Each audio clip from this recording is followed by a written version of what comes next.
Hello learners, today I am teaching part 3 of social science, EDAC Poiner books. Chuskondi. First line.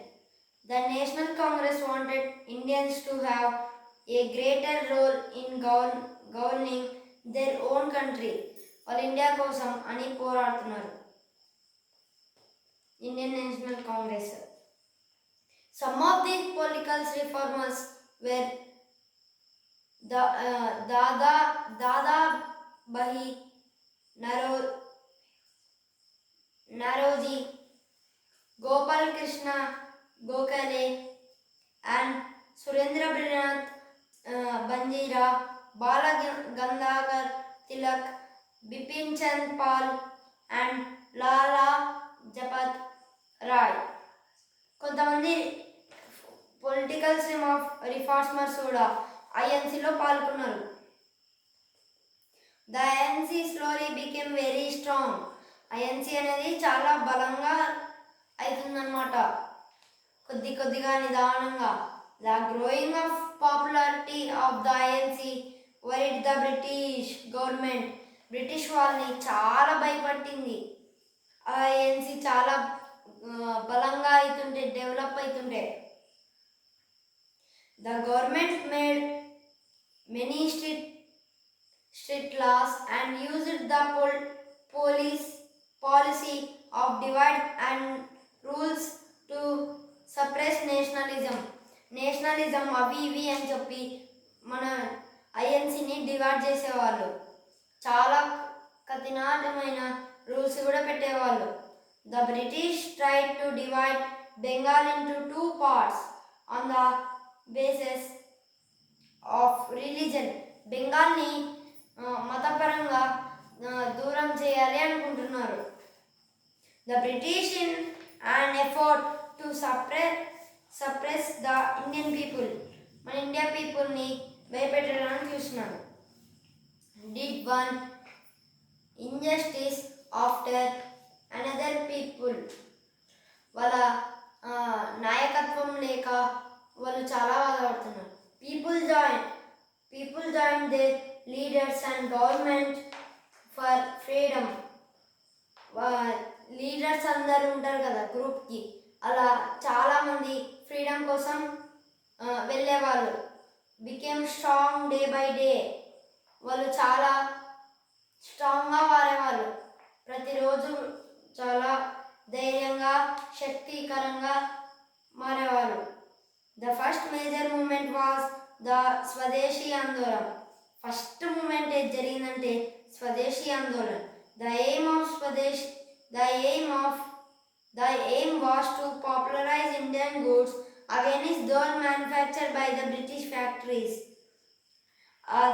దాని గమ్యం ఏమంటే, ఏదైతే పాపులర్గా Indian goods వ్యతిరేకంగా బ్రిటిష్ వాళ్ళు తయారు చేస్తున్నారో బ్రిటిష్ ఫ్యాక్టరీస్ నుంచి. The nationalism leaders asked the people to show their dissatisfaction and anger on some important issues. కొన్ని అర్జెంట్ పనులున్న వాళ్ళపైకి దాడి చేద్దామని చెప్పేవాళ్ళు. అంటే కోపం పడేవాళ్ళు అనమాట. చాలా వరకు ఏమీ సంతోషంగా లేకుండా అలా ఉండేవాళ్ళు. Leader 1. Countrymen do not buy or use British goods, use only swadeshi goods. మన కంట్రీ వాళ్ళు ఎవరైతే బ్రిటిష్ గూడ్స్ని వాడరు. మన యూజ్ ఓన్లీ స్వదేశీ గూడ్స్. స్వదేశీ అంటే ఆఫ్ వన్స్ ఓన్ కంట్రీ, అంటే మన దేశం, మన వస్తువులు మన దేశం. What is this Andolan about. ఆందోళన అంటే ఏంటి అని లీడర్ 1 ఇండియన్ 1 చెప్తున్నాడు. లీడర్ 1 కంట్రీ మెన్ అది చెప్తున్నాడు. Leader 1 swadeshi means of one's own country. Swadeshi అంటే ఇప్పుడు చెప్పాను కదా, ఒక కంట్రీ గురించి ఉండడం.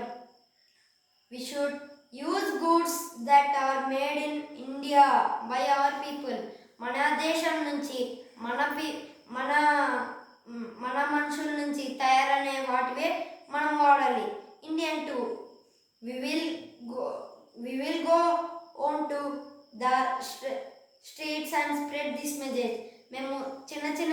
స్కూల్లో వెళ్ళి ఈ మెసేజ్ని అందిస్తాం. Leader 2, men and women join this processing on the streets. Tell the spokers not to sell any విదేశీ గూడ్స్. విదేశీ అంటే విదేశాల నుంచి వస్తారు అని అంటాం కదా పెద్దవాళ్ళు. అక్కడ అలా విదేశీ అంటే చాలా వేరే దేశాల నుంచి గూడ్స్ని అమ్మొద్దని చెప్తున్నాడు leader 2. Indian 3, we will light bonfires of the foreign goods. Foreign goods అంటే ఫారెన్ వాళ్ళు ఇప్పుడు ఉంటారు కదా, వాళ్ళ గూడ్స్ అంతా కాల్ చేస్తామని చెప్తున్నాను. Indian women 1, I will burn all foreign things that I got in my marriage in the bonfire. నేను చెత్త సామాన్లన్నిటిని అంటించి పడేస్తానని చెప్తుంది. Indian women 2, I will not accept any foreign goods when I get married.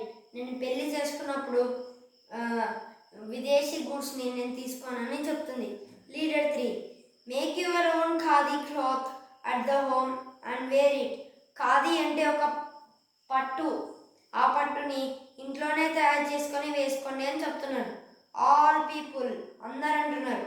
Yes we will, భారతమాతకి జై అంటున్నారు. అవును మేము చేసుకుంటాం, కాటన్ని చేసుకుంటామని చెప్తున్నారు.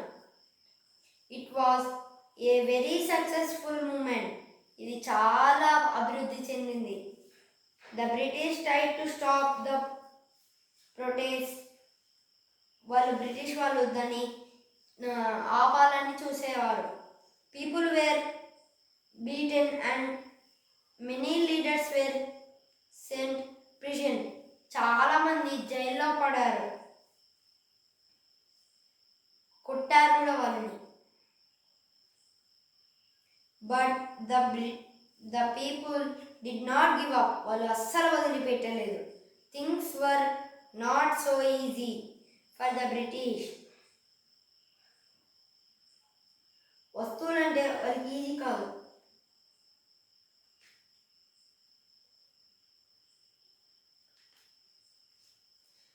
Coming of Mahatma Gandhi. At this time in 1950, Mohandas Karamchand Gandhi returned from South Africa. ఆయన నేను డెప్త్గా చెప్తాను చూడండి. ఆయన సౌత్ ఆఫ్రికాకు వెళ్ళి లా చేద్దామని వెళ్ళాడు. కానీ అక్కడ ట్రైన్లో నుంచి దొబ్బేశారని. ఎందుకంటే ఆయన నల్లగా ఉన్నాడని, సౌత్ ఆఫ్రికా కొంతమంది తెల్లగా ఉన్నారని, వైట్ అండ్ నాన్ వైట్ గురించి అతన్ని బయటికి ట్రైన్లో నుంచి దొబ్బేశారు స్టార్ట్ అవుతుంటేనే. అతను ఇండియాకి మళ్ళీ తిరిగి వచ్చేసాడు. With this began the last phase of struggle for independence. అనే ఇండిపెండెన్స్ కోసం వచ్చాడు. Gandhiji had fought for the rights of Indians in South Africa. ఆయన కరెక్ట్గా చేయడానికి కోసం యుద్ధం చేశాడు ఇండియన్స్ సౌత్ ఆఫ్రికాలో. He became the leader of people of India. అతను పీపుల్కి లీడర్ అయ్యాడు. Many people are gather and are listening to him. అతను చెప్పే మాటలు వినేవారు అందరు గుంపుగా చేరి. Gandhiji, I have travelled all over. Gandhiji అంటున్నాడు, I have travelled all over India. I am greatly pained to see the poverty and suffering of my people. నా దేశం వాళ్ళు చాలా కష్టాలతో ఉన్నారు, నేను ఇండియా మొత్తాన్ని చుట్టేసి వచ్చాను అని చెప్తున్నాడు. Indian 1, who is this man? ఎవరిద్దరు అంటున్నాడు. Indian 2, is Mohandas Karamchand Gandhi. అతను Mohandas Karamchand Gandhiji. Is an Indian lawyer. అతను ఒక ఇండియన్ లాయర్ అని చెప్తున్నాడు. Who has return from South Africa. ఎవరైతే సౌత్ ఆఫ్రికా నుంచి వచ్చాడో అతనైన. Indian 3. You know, in the South Africa, he was thrown out of a train compartment by the whites just because he was non-white. చెప్పాను కదా ఆయన నల్లగా ఉన్నాడని బయటికి దొబ్బేస్తారు. Gandhiji, the British have become more powerful because we are divided. British వాళ్ళు చాలా శక్తివంతంగా అవుతున్నారని మనం డివైడ్ అవుతున్నాం. Indian society is divided because of caste system. Caste నుంచి వాళ్ళు డివైడెడ్ అని చెప్తున్నాడు. All men are equal. There is no one who is big or small. ఎవరు పెద్ద కాదు ఎవరు చిన్న కాదు అని చెప్తున్నాడు. క్యాస్ట్ అవన్నీ చూస్తున్నాడు. Indian 4. There is a caste which is called untouchable and they are ill treated by the higher caste. వాళ్ళు ఏదైతే పెద్ద క్యాస్ట్ ఉందో అదే ఎస్సీ క్యాస్ట్ని వాళ్ళు చాలా క్రూరంగా తక్కువ చేసి వాళ్ళని ముట్టకుండా కూడా ఉండేవాళ్ళు. Indian 5. Can we ever defeat the British. మనం ఎప్పుడు వాళ్ళని డెఫిట్ చేయలేము, అంటే యుద్ధంలో ఓడించలేము. గాంధీజీ, మనం చేయగలం. We can get freedom through peaceful means. Fight for freedom without using guns or weapons, through peaceful protest and demonstration. ఏది క్రూరనతం చాలా పీస్ఫుల్గా అంటే ప్రశాంతంగా ఉండడం మనకి విజయాన్ని తెస్తుంది అని చెప్తున్నాడు. అంతే గైస్, ఈరోజు లెసన్ పార్ట్ 4 తీస్తాను. లైక్ అండ్ సబ్స్క్రైబ్, మీ ఫ్రెండ్స్కి షేర్ చేయండి, అలాగే పెద్దవారికి కూడా షేర్ చేయండి.